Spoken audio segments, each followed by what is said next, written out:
সে বলার কারণে মন্দ হবে না, কিন্তু তাই বলে তার অনুসরণ শুরু করা যাবে না। অনুসরণ করার আগে এক নম্বরে দেখতে হবে তার মধ্যে হেদায়াত আছে কিনা। এই যুগের এই যে ছেলেপেলেরা, আপনারা যাদেরকে অনুসরণ করেন, যাদেরকে দেখে দেখে চুলের ডিজাইন করেন, যাদেরকে দেখে দেখে চেহারার ডিজাইন করেন, যাদেরকে দেখে দেখে কাপড় চোপড় পরিধান করেন, নিজের বিবেককে একটাবার প্রশ্ন করেন তো তারা হেদায়েতের উপর আছে কিনা। যদি আপনি নিজেই জানেন যে হেদায়েতের উপর নাই, তাকে অনুসরণ করা কেন শুরু করলেন আপনি? যারা হেদায়েতের উপর ছিল তাদেরকে অনুসরণ করা বাদ দিয়ে কিয়ামতের দিনে চেহারা নিয়ে কার সামনে দাঁড়াবেন? মেসির সামনে না মুহাম্মদুর রাসূলুল্লাহর সামনে? যদি মুহাম্মদুর রাসূলুল্লাহ সাল্লাল্লাহু আলাইহি ওয়াসাল্লামের সামনে দাঁড়ান, সেই সময় নবী আপনাকে চিনবে তো আপনার এই পাপী চেহারা দেখে। কারণ যার সাথে যার মহব্বত তার সাথে তার কিয়ামত, যার সাথে যার সাদৃশ্য সে তাদেরই অন্তর্ভুক্ত বলে বিবেচিত হবে। আর নিজের সাদৃশ্য আর বাতেন ঠিক করতে পারি ভাই না পারি, আমরা তো দুর্বল। আমাদের ভেতরটা যেমন হওয়া দরকার ছিল কারোই তেমন নাই। কে বলতে পারবে নবী যেভাবে সেজদা দিয়েছে জীবনে একটা সেজদা সেভাবে দিতে পেরেছি? নবীর সাহাবীরা যেভাবে 2 রাকাত নামাজ পড়েছে গোটা জীবনে সেভাবে 2 রাকাত নামাজ পড়তে পেরেছি। দুর্বলতা তো সবার, কিন্তু ভেতরে দুর্বলতা আছে। অন্তত বাহিরটাকে সুন্দর করার চেষ্টা করি, যাতে আল্লাহরে বলতে পারি আল্লাহ বাহিরটাকে অন্তত সুন্দর করেছি।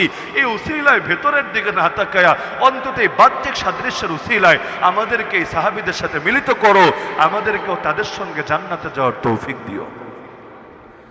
কত কলেজ ভার্সিটি থেকে উঠে আসা মানুষ এমন আছে, দেখলে মাঝে মধ্যে কনফিউজড হয়ে যেতে হয়, মনে হয় দেখলে যে মাদ্রাসার ছাত্র। বাস্তবে এই ভার্সিটি, ঢাকা ভার্সিটি যান, যে কোনোটায় যান, মাঝে মধ্যে অবাক হয় যখন এসে পরিচয় দেয়। কেন? মাথায় পাগড়ি, মুখে দাড়ি, বা পাগড়ি না থাকলেও টুপি, গায়ে সুন্নতি জামা।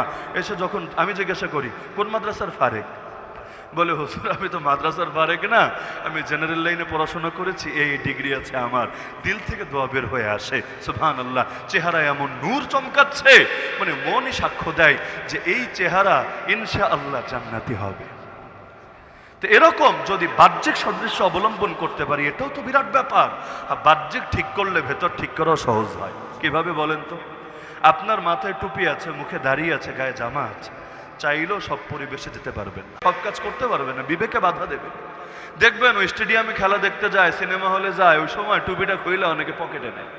কেন? আবার মসজিদে আসলে টুপি ঠিকই মাথায় দেয়। কেন?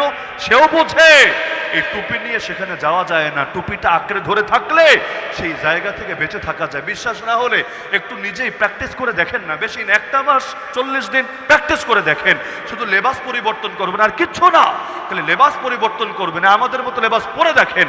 এরপর যেই পরিমাণ পাপে জড়িত ছিলেন এর অধিকাংশ পাপ থেকে যদি বের হওয়ার ব্যাপারে অন্তরে আগ্রহ অনুভব না করেন, আমাদেরকে বললেন ইনশাআল্লাহ অনুভব করবেনই করবেন। এমনকি মানুষের চোখে ইজ্জত পাবেন, ইজ্জত। তখন মানুষ আপনার সামনে পাপ করতেও লজ্জা করবে, যে অন্যায় করে না, তার সামনে মানুষ অন্যায় করার হিম্মত করে না। এই যে একটা ইজ্জত, এর চাইতে